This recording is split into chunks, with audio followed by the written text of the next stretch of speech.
Hey there, I'm Lee Ullman here with some big news from the National Young Farmers Coalition. We're partnering with Heritage Radio Network on a special season of The Farm Report. It's all about what's happening with the Farm Bill and how it impacts farmers and eaters. I am growing diversified vegetables on land that's been in our family for 150 years. And so with the pandemic, gentrification, property values going up, we had to sell the land and we lost it.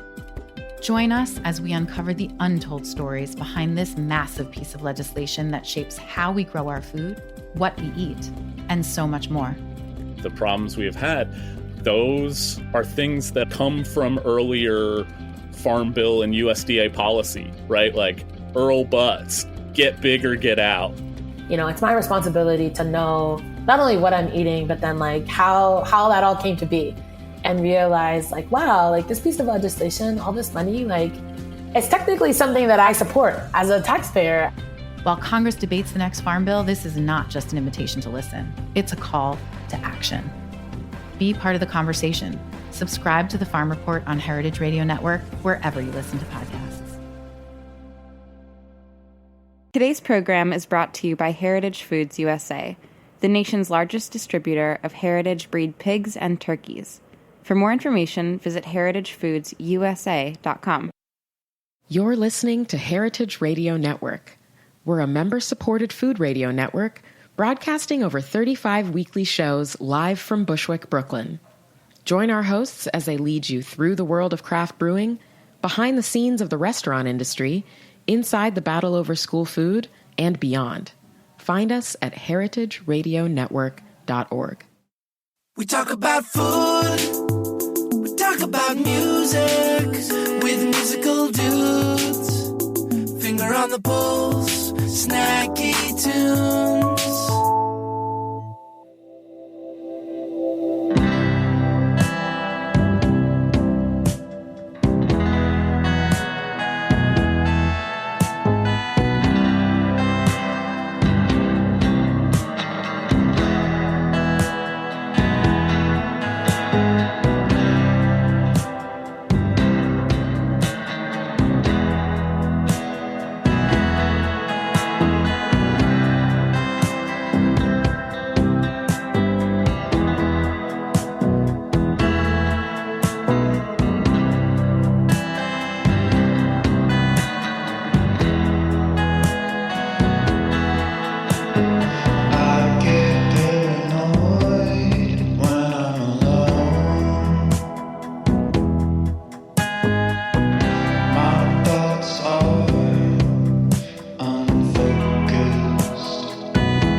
Welcome to Snacky Tunes. I am one half your host, Darren Bresnitz, coming to you from Austin in the beautiful Barley, Swine, with Chef Bryce Gilmore, who is owner and executive chef of this place in Odd Duck.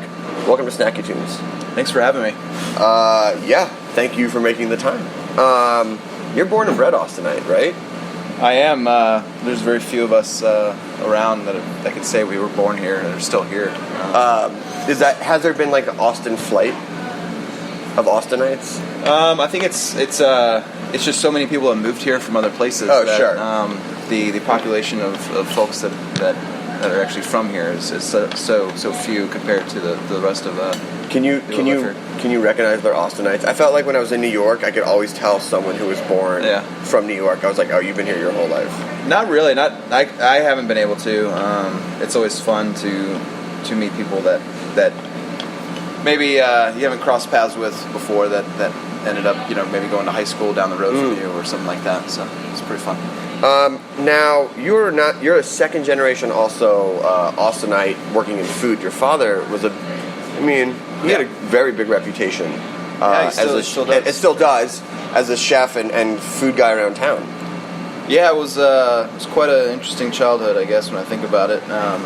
I didn't really see my dad a whole lot. I was thinking about this last night. We were talking about it, and he was always going to work early before I would wake up to go to school, and getting home after I went to bed. So my mom did most of the cooking, but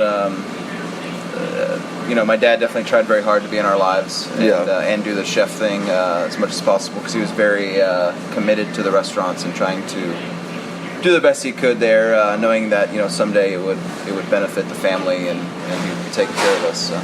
Sure. Was there a lot of his life and a lot of him working in food? Where did the inspiration? You saw the life that he lived, knowing and having no illusion about the type of work it would be. Yeah. But was it just from an early age, this is the only life for me, working in kitchens? No, I didn't really think about it. I think his work ethic always rubbed off on me, especially when I got to about 14 years old. I had this urge to want to have a job and be responsible and stuff, and so I started working at one of his restaurants, and I think at that point I really saw what it took to run a restaurant, at being 14, and that's much as I got to see him in his element more, and just to see how much people respected him and what he was able to accomplish was very inspiring to me. I didn't know that I would want to work in restaurants or be a chef at that time. It was just really it kind of became apparent how important it was to have the respect of your fellow peers and your employees and everything, and so that became kind of somewhat of a driving force for me.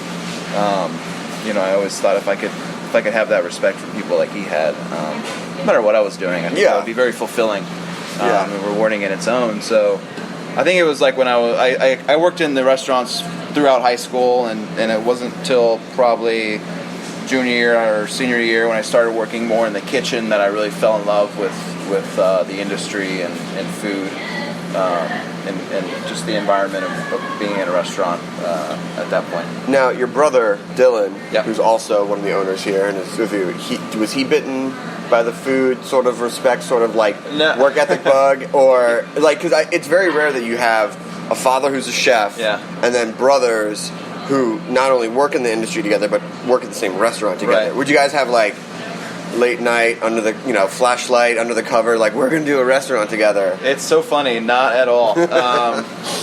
He always had his own thing going on, and he was more into he got a finance degree at Texas State, so which helps running a business also known as a restaurant. It kind of honestly just all fell into place, and the timing was right too, because he worked in restaurants too during high school, but it was just more of a job for him. I don't think he really cared about the restaurant industry or cooking or anything like that. But he had a good work ethic. I think the same kind of that sort of thing rubbed off on him as well. But I think when he graduated college and with a finance degree and I don't think he had a plan after that. Yeah. And that was the exact time that I moved back here and was trying to open this trailer. Yeah. So it kind of worked out that he had the skills and knowledge to help me build this trailer and get the business started, which is amazing, and allowed you to focus on the food. I could focus on the food a little bit more, but I also I think I learned from him. We kind of learned together, I think, how to basically develop this business and run the business. We had the experience working under our dad and everything, and we always were able to use him as for advice and things like that. But it was definitely I feel very fortunate that we weren't like the closest brothers growing up. I think, we were just the fighting kind of brothers.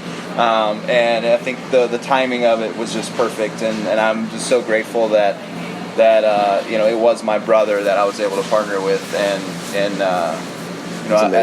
as much as we argue and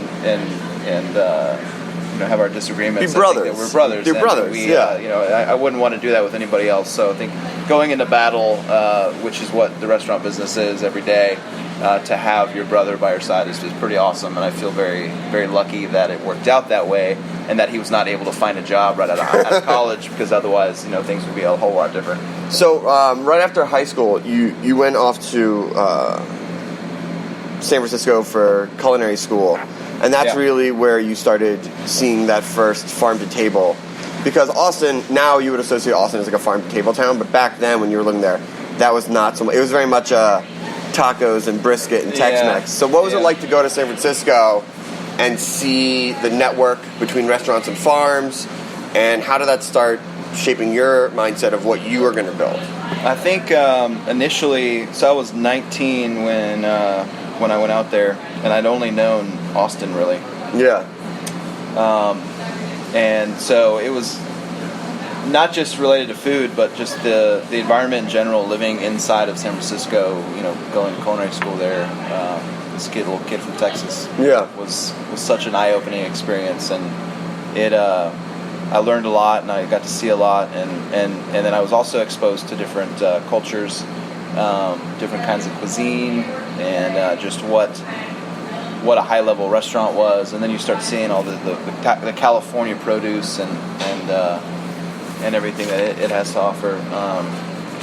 But I would say it was probably when you're that young, I don't think your priorities are different. You don't think too much about where your food's coming from. You're more concerned with, can I make a hollandaise and not break it? Can I do these different techniques properly that I'm learning in school and from these other chefs?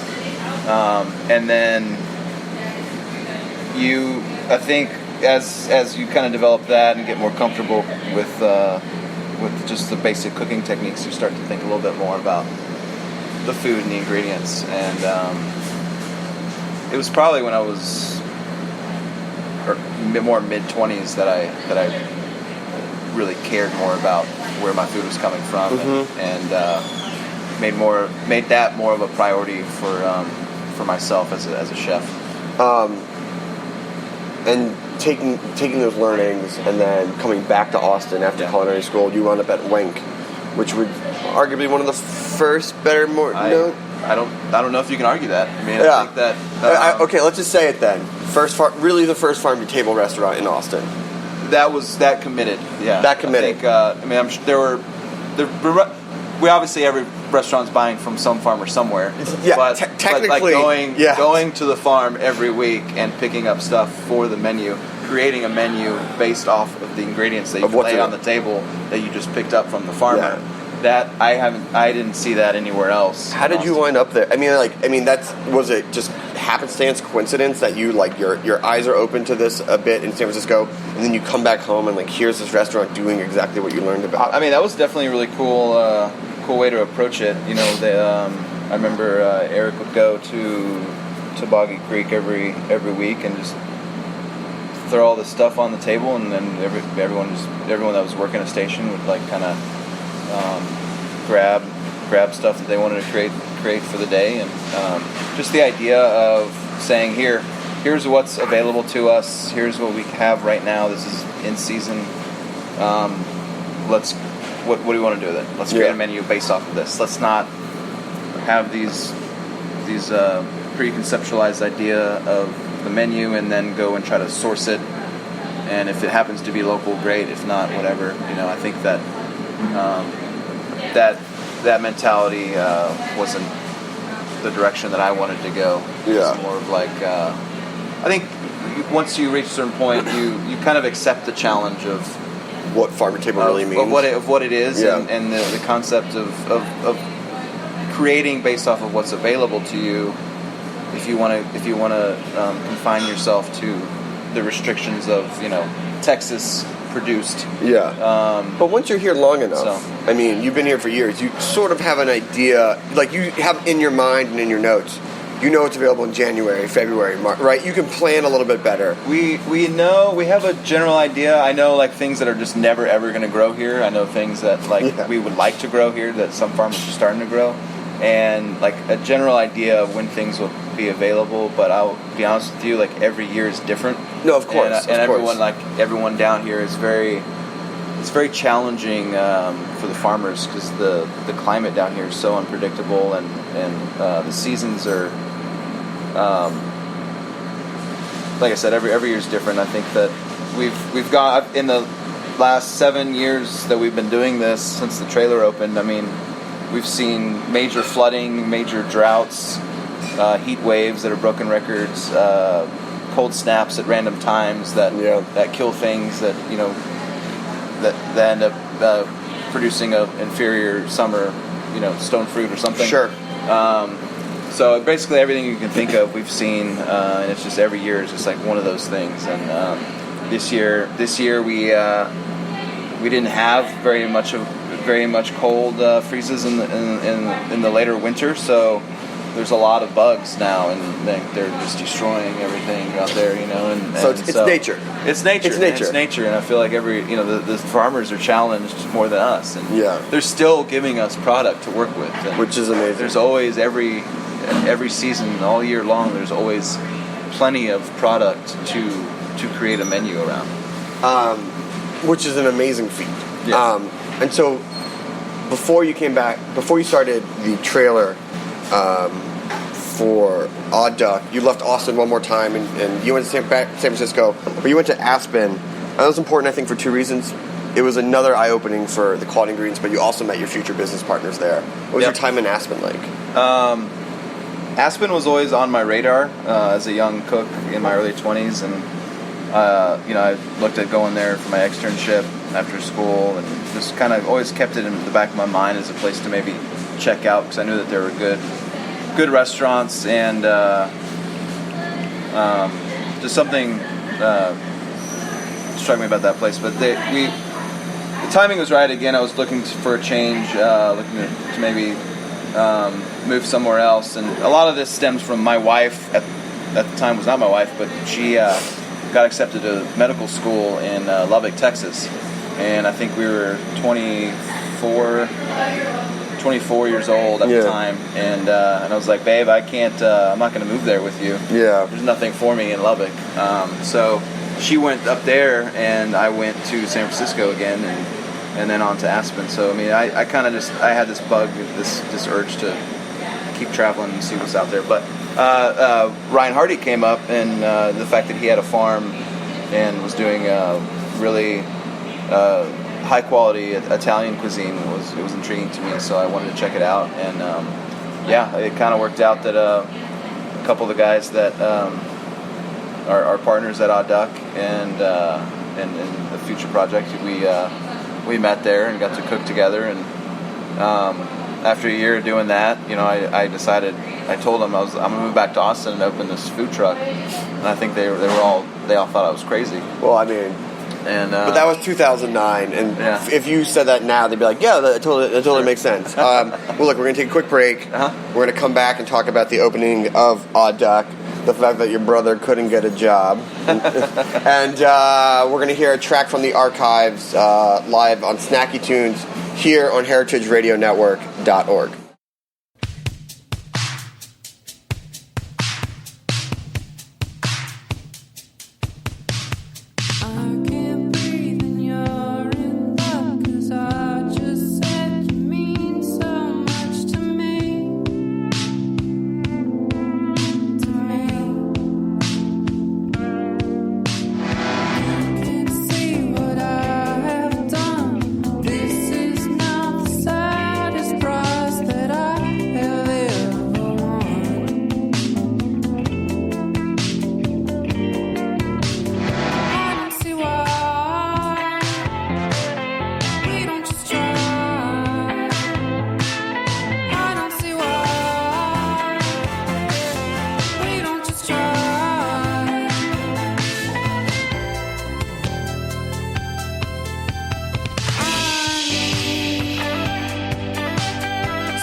Welcome back to Snacky Tunes. I'm sitting here with Bryce Gilmore, owner and executive chef of Barley, Swine, and Odd Duck in Austin, Texas. So you're leaving Aspen. It's 2009. You tell everyone you're going to open a food truck. Everyone looks at you thinking that you are absolutely crazy. And they probably thought you were crazier because you're like, oh, I'm going to do a farm-to-trailer food truck. Yeah. What was it like trying to get that going? And how did you get that started? Well, it was something that popped in my head one day, and because I was thinking about going back home, and I was ready to do my own thing. I think every chef kind of gets to a point where they're just tired of working for other people. And, sure. And want to be the boss. So I after thinking about it, I was like, this is the only conceivable way that I can do it. I'm 26 years old. I don't have any money. No one's gonna give me $1 million to open a restaurant. No. So what are my options? And being from Austin and knowing that was kind of the peak of food trucks and trailers. Yeah. 2009. I think that there were food trucks getting national recognition for what they were doing, and Austin the city had made it very, I guess, easy for people to open a food truck and start their own business. Smart. So it just kind of made sense, and the farmers markets were taking off. There were a lot more farmers on the scene selling to restaurants, and I knew that if I could get in here and get just have the opportunity to cook and offer some food to people, that maybe there'd be a chance that this would work, and knowing that people would be receptive to a trailer that was cooking food from local farms, and I think more and more people were caring about where their food was coming from, and I kind of recognized that, and so I figured to give it a shot. So a lot of those relationships that you started then, did you have contacts? Had you been working with the farms before? Because a lot of those, and we'll get to it, but a lot of the relationships you started at the trailer continue today, and you've helped actually grow this whole distribution network, and there are people who are growing different produce and things like that. But what were those initial conversations like? Or were farmers already open to the idea because of trailblazers like Wink and things like that? I mean, I think at the time I didn't know, I wasn't that familiar with it. So when I moved back, I knew of the farmers markets, but I didn't have any relationships with the farmers yet. So I moved back in I think it was like August or September of that year. I started going to the markets every week, and then while trying to figure this trailer out, so we ended up buying this thing off of eBay in Wisconsin. I hadn't seen it in person. That's the most 2009 thing that you could say, buying a food trailer off of eBay and opening up in Austin. That alone was quite the experience. Yeah. Me and my brother, we drove up to Wisconsin. I hadn't seen this. That's a brother. That is a brother. Yeah. Like, I need your help here, man. No, don't look at me. Don't question me. So we on eBay, it looked great. It was already set up. It was set up for catering. They took this trailer to do festivals and sell hot dogs and stuff. But I wanted something with character. It was like an old 1980 Fleetwood Mallard that had been turned into a food truck that was a travel trailer before. And I looked at doing the whole the cookie cutter white box custom made pieces, and that's not really what I wanted. I wanted something, and there were Airstreams. Everyone's turning Airstreams into trucks. I wanted something different. You want something that lived a little, and seen the world. That was standalone, and people would recognize just driving by it. So I saw this thing. I was like, cool. I think we can fix that up, make it workable, and all that stuff. So we drove up there and walk in, and my hair is touching the ceiling. It's super tight.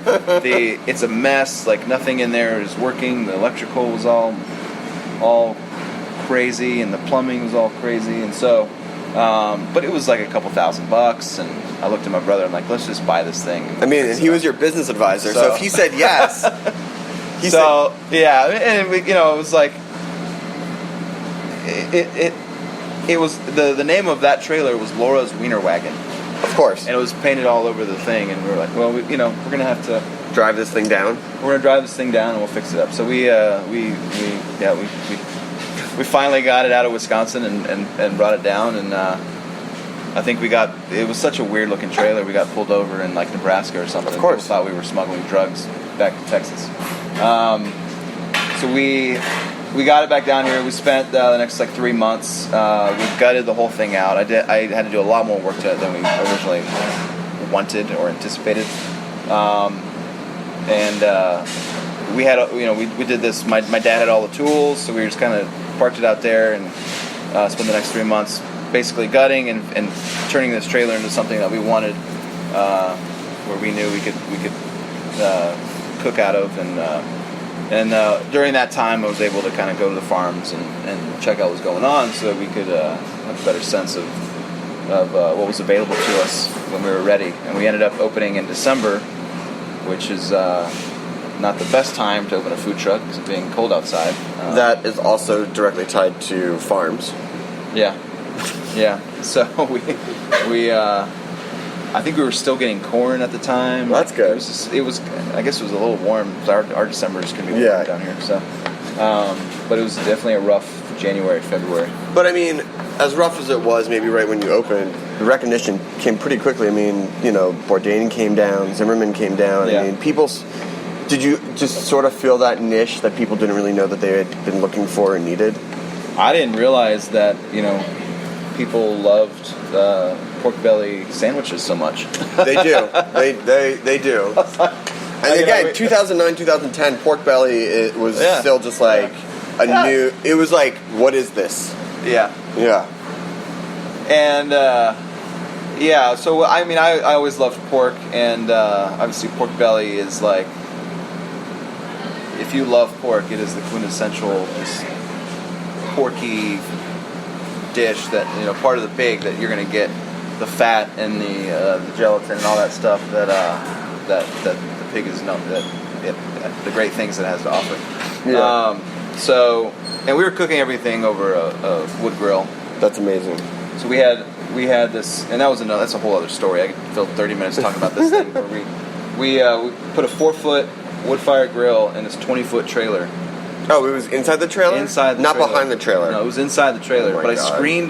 I kind of had a bunch of screened windows, and I didn't, I'm not an engineer. How's that fire code? What was the fire code on that?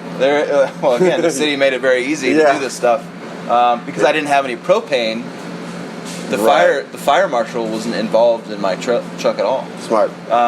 So everything was cooked on this wood fire, and I don't know if you've ever cooked over a wood fire in a you're roasting 20 yourself. by 7 box without any sort of ventilation. Put on an aluminum jacket. You're like a roasted potato in there, man. Like, it was very hard. I think we were trying to figure out how to get the smoke out, and we had a couple fans, and they just weren't doing the job. And I didn't have the money to invest in like a real like commercial hood system. Sure.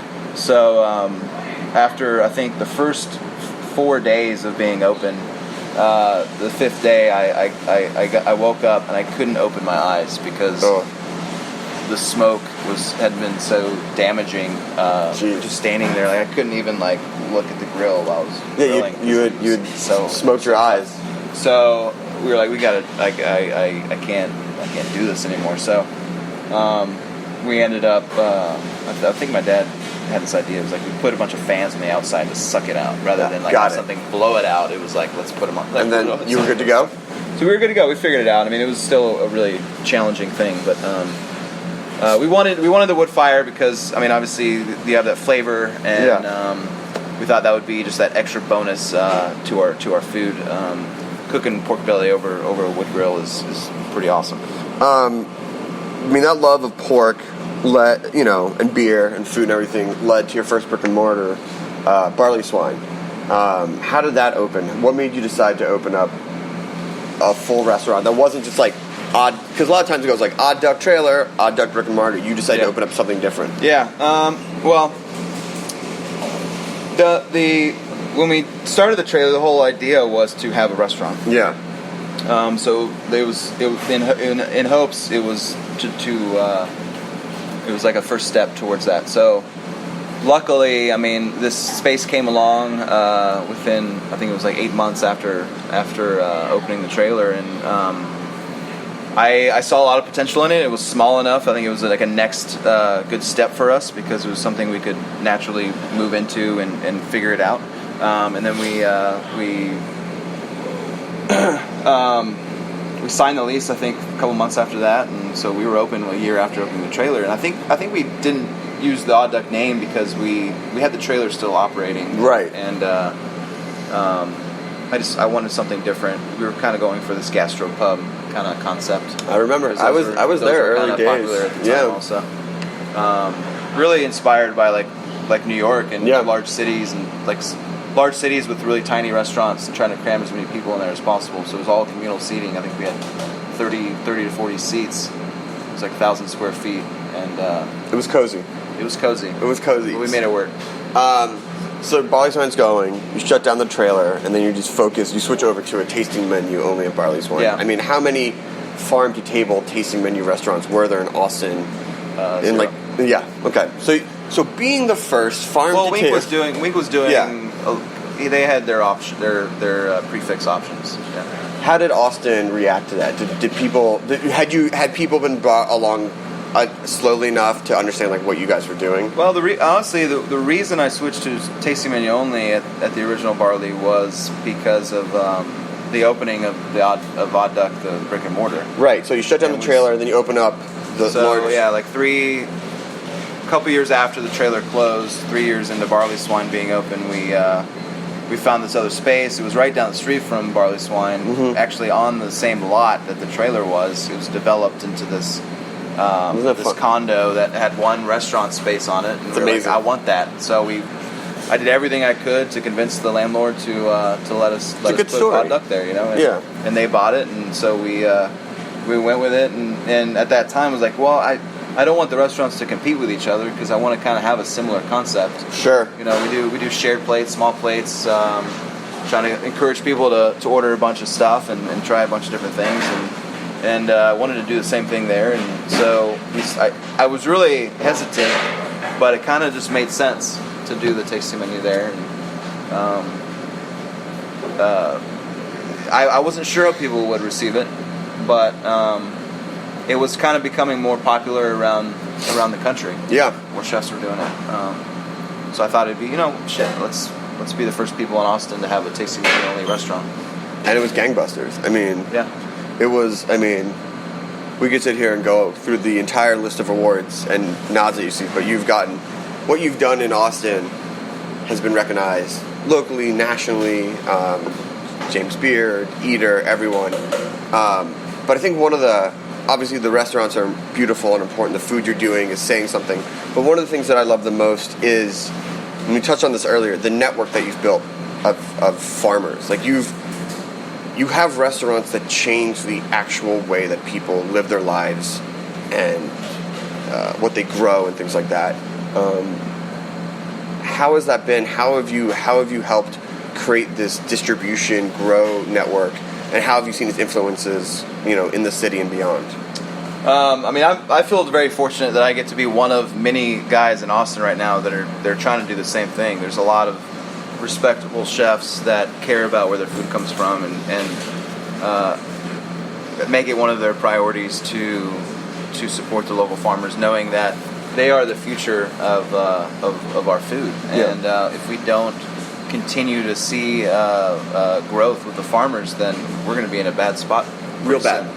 So, I'm just fortunate to be a part of it, and I'll do whatever I can to help it grow and help it improve, and it's been fun to see it naturally just get evolve and get to where it is now. I look forward to how far we can take it, and how many more farmers are going to be out there, how many more restaurants are going to be out there that make the commitment to sourcing from these guys, and making it I just want it to be a viable option for people to get into farming, so that they can support their families and know that if you have restaurants and wholesale accounts to help make that possible, then let's try to get everybody on board. So that's why I think any future concepts that we're going to be doing is going to be more geared towards making this food, taking our philosophy at Odd Duck and here at Barley Swine of sourcing locally and cooking from scratch, like really taking the craftsman approach to cooking. Sure. Applying that to restaurants and concepts where it's going to be even more approachable and more possible for people to eat food where they know and feel comfortable knowing where their food is coming from. And so I think that's what we're working on now. We hope to open this space at the end of the year. Yeah, let's talk about that. You recently announced a new project called Sour Duck. What's it going to be? What's the story? There's a lot going on there. It's on the east side. It's a larger space than both the other restaurants. It's going to incorporate a bakery aspect, some takeout service. Really trying to focus on fast, convenient service for people. There will be kind of a beer cocktail garden outside. Love it. Trying to make that really, really fun. And then a cool bar that opens up to the outside. So really a place where we're trying to open breakfast, lunch, and dinner. Really, again, a bigger kitchen where we can kind of have a commissary where we can produce some stuff up there and take it to other restaurants, possibly do catering, private events.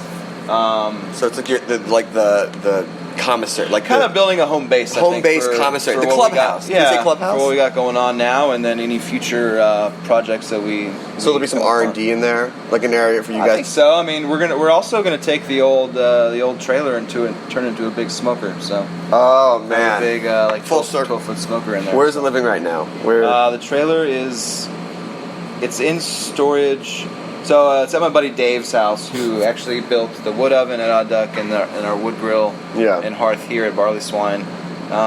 Really amazing stone worker and metal worker that designs and builds ovens basically and grills. Amazing. So he's gutting it out again, and he's gonna turn that whole thing into a big smoker. So that'll be on site. So like large format. Yeah, we're not trying to like open a barbecue restaurant by any means, but as many smoked meats and things that we can. I think it's just a very efficient way to cook a lot of meat, really. Yeah.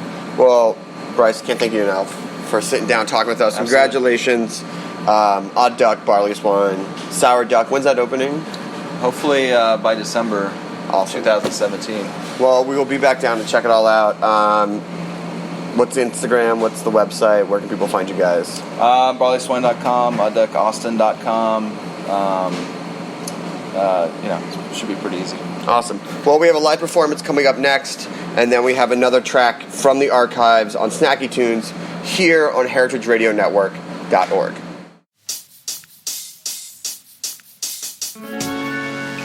Lord is talking through me. I'm a vessel for his message. I have many who look up to me. I'm very well respected. The Lord is talking to me. He tells me what to do, and it's my very purpose to share his word with you.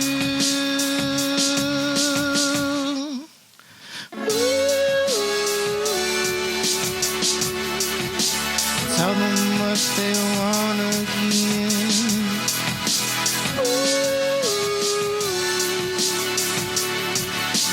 Tell them what they wanna hear.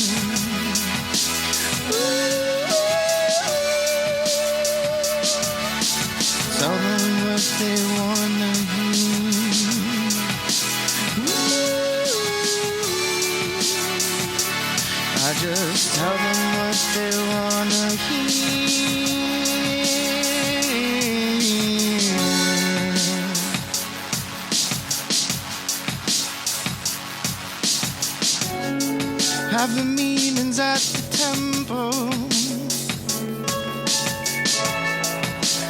love for you to join us.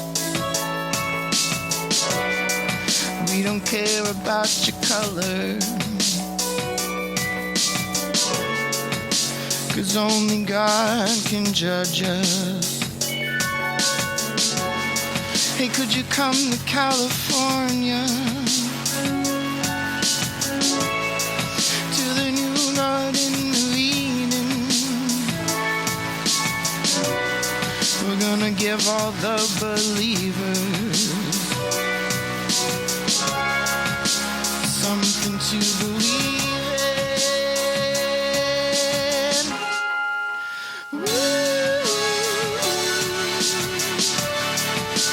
Tell them what they wanna hear.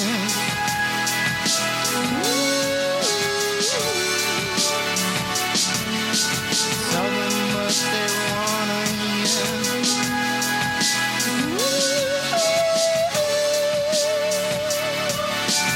Tell them what they wanna hear.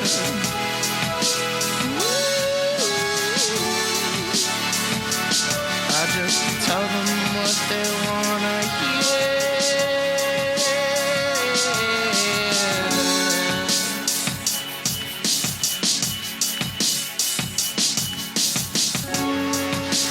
Crowded in the valley, we're gonna need a new location. I found this place in South America. Gonna move the congregation, start our own utopia. Gonna name it after me. No one's gonna bother us.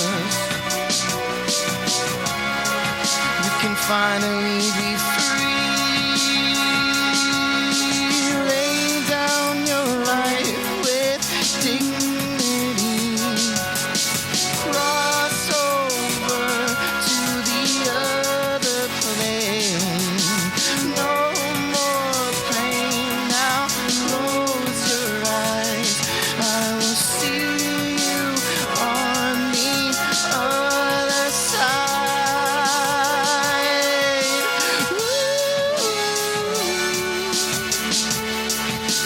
Tell them what they wanna hear.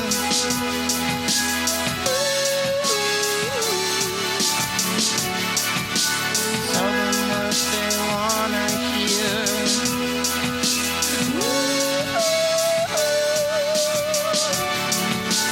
Tell them what they wanna hear.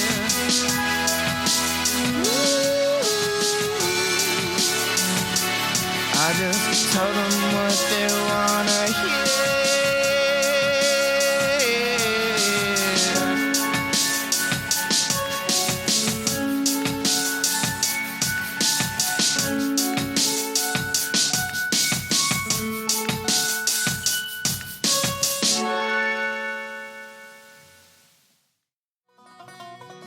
Heritage Foods USA is a farm-to-table online butcher and founding sponsor of Heritage Radio Network. Heritage Foods got its start when Patrick Martin's first stepped foot onto Frank Reese's Kansas farm in 2001. Back then, Frank was the only farmer in America raising true heritage turkeys with recorded lineages tracing back more than 150 years. Patrick knew instantly he'd found a unique moment, an opportunity to go beyond acknowledging these breeds as being jeopardized and to actually do something to save them. Patrick asked Frank to ramp up production and made a promise to him that if he would raise them, Heritage Foods USA would sell them. That was the moment that Heritage Foods' slogan, "Eat 'em to save 'em," was born. By creating a market for delicious meats from heritage breeds, we can ensure they'll be around for generations to come. Plus, heritage breeds just taste a whole lot better. Learn more at heritagefoodsusa.com and use the code HeritageRadio for 2 free pork chops with your first order, brother. Welcome back. We have HNRY FLWR in studio. Welcome, Henry. Hi, nice to be here. Before we get into the message, I want to go back to the childhood. You were raised in a cult. Can you tell us about your upbringing and what the surrounding was like and what the day in, day out was? Well, like most cults, there's a period of kind of utopia. And I think when I was about 4 years old, I had to get used to life being really lovely and beautiful. And then when that ended, everything became sort of dark. And then I started playing music to try to reverse that. And how did the cult end, if you don't mind me prying? It became really political. My mother ended up running for governor of North Carolina under their political party, and they just took a lot of money from us. We grew up pretty wealthy, and then by the time I was 8, we were living in a trailer park. So things went sour. And your mom was a well-regarded psychic as well, right? Yeah, sort of unofficially. She never did it for money, but friends would come over, and I didn't really understand how it was different from any other friends coming over to meet with their parents. But yeah, she would give them psychic readings and kind of take a lot of their burden off of them, and that ended up kind of affecting us later when she didn't unburden herself. Do you have a good example of that, or something that she took on that she couldn't give away? When we were in North Carolina, we were doing a lot of that stuff, and she was kind of teaching me how to do it as well. And then, for example, our luck just sort of kept getting worse and worse. And at one point, there was a 1 month period where a tree fell on our car, and then we got it fixed. And then a car crashed into the car that was parked. And then I left the living room one day to go make a snack, and the ceiling of the living room just collapsed and destroyed everything and would have probably killed me. Just like strange phenomenon. Lightning struck like right next to us one day when we were driving. Just strange things. And so what brought you from North Carolina to New York? And how old were you when you got to the city? Well, we moved around a lot. The cult is based out of Iowa. And then I was born in Europe, actually. And then we moved to Connecticut to try to change our life and change our luck. And things started getting better for her then. But that's when I turned, 16 and became really rebellious and started playing music. And then she moved to Kansas, and I sort of went on my own when I was 16. And but then, yeah, I moved to New York about 5 years ago. There's sort of this Jesus period where I just feel like I kind of was off the face of the planet for a while, and then just came back in my 30s. What type of music were you into, or what did you take from the cult, and what were you listening to in the early days of playing and forming your sound? The cult is sort of based, the leader is from India. So raga music has been really, really influential for me growing up. That was some of the first music I ever heard, and I really, really love that. And so when I started trying to work on new songs and become HNRY FLWR, I was practicing raga scales and stuff like that. I don't know how much it translates, but that's my soul music. 2014, you discovered the message. Can you take us through that process? Can you just kind of explain to us how you got it delivered to you, or how was it a soul evolution? Was it an epiphany, or how did that develop? I was playing an open mic night and didn't really know who I was, and a manager named Blaze Boylan came through and sort of helped me believe in myself and in my powers. And then we started developing the message more professionally together. Yeah, it's a bummer Blaze couldn't be here today. Yeah, he's in the Hamptons. Must be nice. I hear it's nice. Well, why don't we play a quick song, and then we'll come back and talk more about your work with Blaze and what the message is. What are you going to play for us first? This one's called Stranger When I'm Done. Great. Here we go live on Snacky Tunes.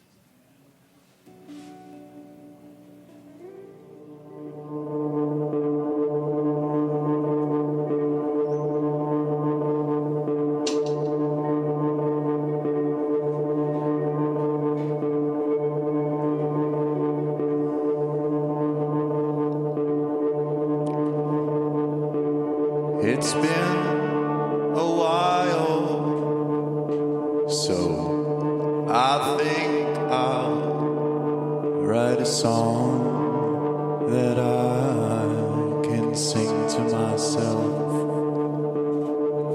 While writing this down, I did not expect it to be played for you. Right here in this room that we're all gathered in now. But now that we're here and I have all your ears, I gotta sing something that makes me like to go fast, something to soothe you or move you to tears. I gotta make you stand up and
a stranger when I'm done.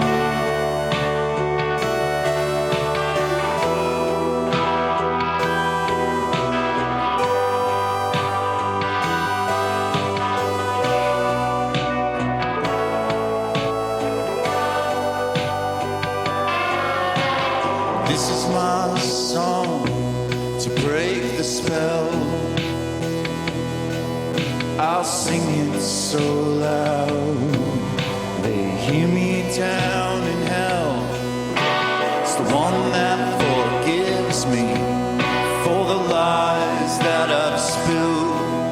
'Cause chances are taken if songs can't be built.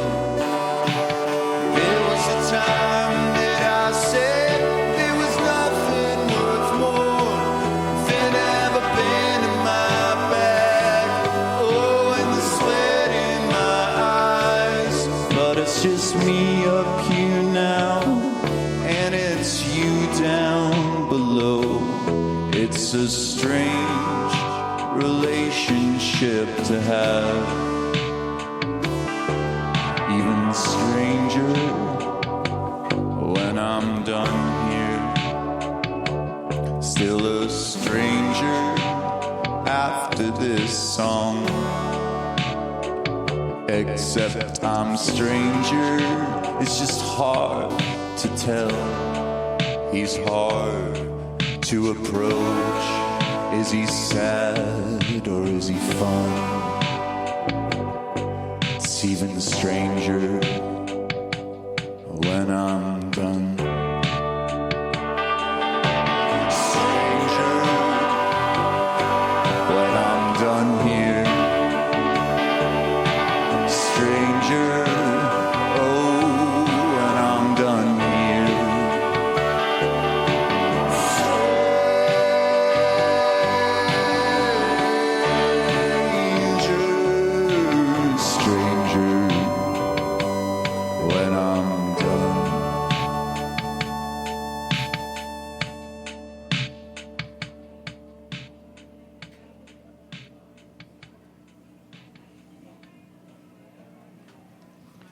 What I like about the message is that it gives a framework, in your own words, to create music that's 100% earnest.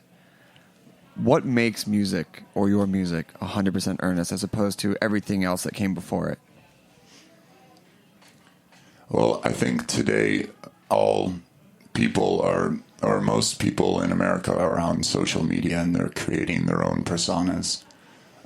So in that way, I feel like authenticity is dead. We're living like a post-authenticity world. Post-authentic, I guess. And so by fully giving into the message and living the message 100% apart from yourself, I think that's the only way to actually be 100% earnest, or to make a earnest art, is by accepting that you aren't yourself. Blaze is so well known in the industry among artists. I know that he is a busy man, but how was connecting with him, how has that helped both your relationship to your music and your relationship together really grow what HNRY FLWR can really become? He's helped in so many ways. I think artists are afraid to be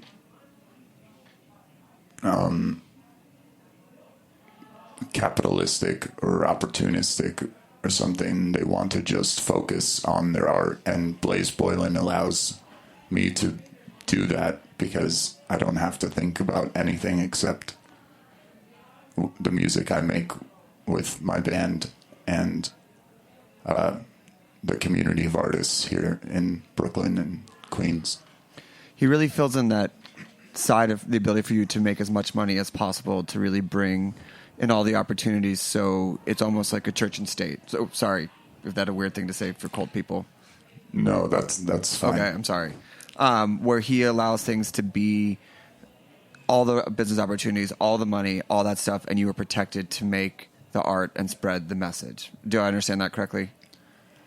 Yeah, it would be better for him to answer the nuts and bolts there, but I don't really know how it works, and I haven't really seen any money, but I know that. So I'm not sure if we're making money, but if we are, he's taking care of it, and I know that I have a roof over my head, and I get fed and driven to different performances, and that's my life. Can we hear another song? Yes, you may. What are you going to play for us? This one's called As Above, So Below. The song that opened up the show for us. I think actually we decided to play a different song. I got a last-minute message from Blaze Boylan, so I think we showed you Down in Carolina, which was our first single. This is our second single that we're going to play for you now.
grass as it's growing to die in its name. So we look to gods to save us from up on their big stage, while ISIS throws our favorite tapes in flame.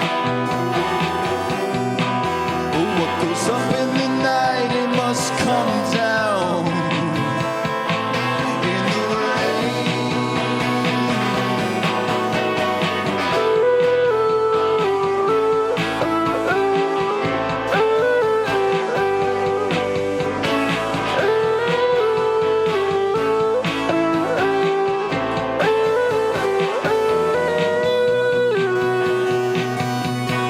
As above,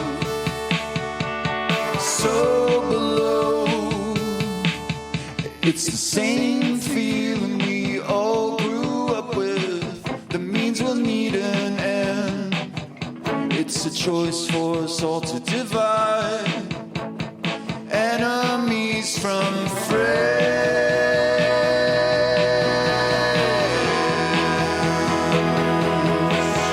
Well, I'm not playing anymore. There's no more line, no more score.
Just got a text from Blaze. He said, please make sure to mention the record that's coming out Friday. FLOWERAMA. Very exciting. Record release playing with some actual former Snacky Tune alums who are in studio today, which is super cool, and a super group. But before we talk about the record release show, out on Paper Garden Records, hello, Paper Garden family, magical people. How did the record come about? What message are you trying to get out? Who are you trying to reach? I think this record is very much an introduction to the world of Henry Flower. The more I've been meditating and gathering my power for this release, the more I'm realizing how vast this magical universe is. And I'm excited to be the vessel and portal for people in Brooklyn who are disenchanted with religion and just general meaning. I'm excited to be their portal into this magical world that will open up on June 16th, which is Bloom's Day. What's Bloom's Day? It's a portal that was opened by James Joyce, who wrote the book Ulysses. It's a very ancient thread that goes back through the Odyssey and the first stories ever written. And Bloom's Day is the international celebration day for the book Ulysses. And that's sort of where I gather a lot of my information and power. Are there any lessons from being raised in a cult that you can take a positive spin on for what you're about to take on? It seems like a lot of responsibility to be the leader of all these people. I am just trying to take it day by day, but I think that cults are often negatively looked upon in a negative way, and I think there's a lot of value in trying something experimental and new, and though they may end in bloodshed or lots of Kool-Aid that's poisoned, often they at least start very positively, and I just hope everyone can see that we're in the beginning baby stages of the cult, so this is a good time to get in. Maybe in 10 years, it would be best to stay away, but I think I have enough foresight to be aware of that. Record releases Friday at Berlin. Yes. Who else is on the bill? Our dear, dear friends, the Undercover Dream Lovers, whom we have shared band members with. They're definitely in the hierarchy of the Flower Power, and a secret band called Rhinestone, which is like sort of this Bushwick super group. And it's also maybe the only country band in Brooklyn that's genuine. But it's members of Ziemba, Baby Birds Don't Drink Milk, Edith Pop, Roya. Want to make sure we have time for one more song. Where can people find the record next week, find you, learn about the message, get a coffee mug? I urge everyone to come to the show on June 16th. It's going to be a beautiful evening, but if you're on the web and maybe too far to get here, then I would suggest going on henryflower.tumblr.com and signing up for our mailing list, which is essentially a little snippet that you get every month of the actual message. And for the listeners out there, there's no vowels in there except a Y, because it's sometimes a vowel, so it makes the cut. Yes, I don't believe that Y is a vowel. I think that's a fallacy.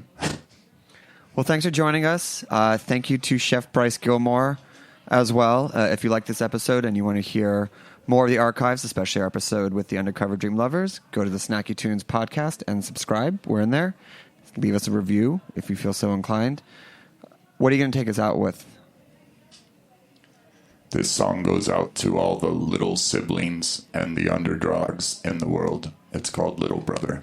Thanks for joining us this week, and we'll be back next week with another episode of Snacky Tunes. Thanks for having us.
Now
time I hit him. I beg that he gets it. See, I was picked on so I could protect him.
We talk about food, we talk about music, with musical dudes, finger on the pulse, snacky tunes.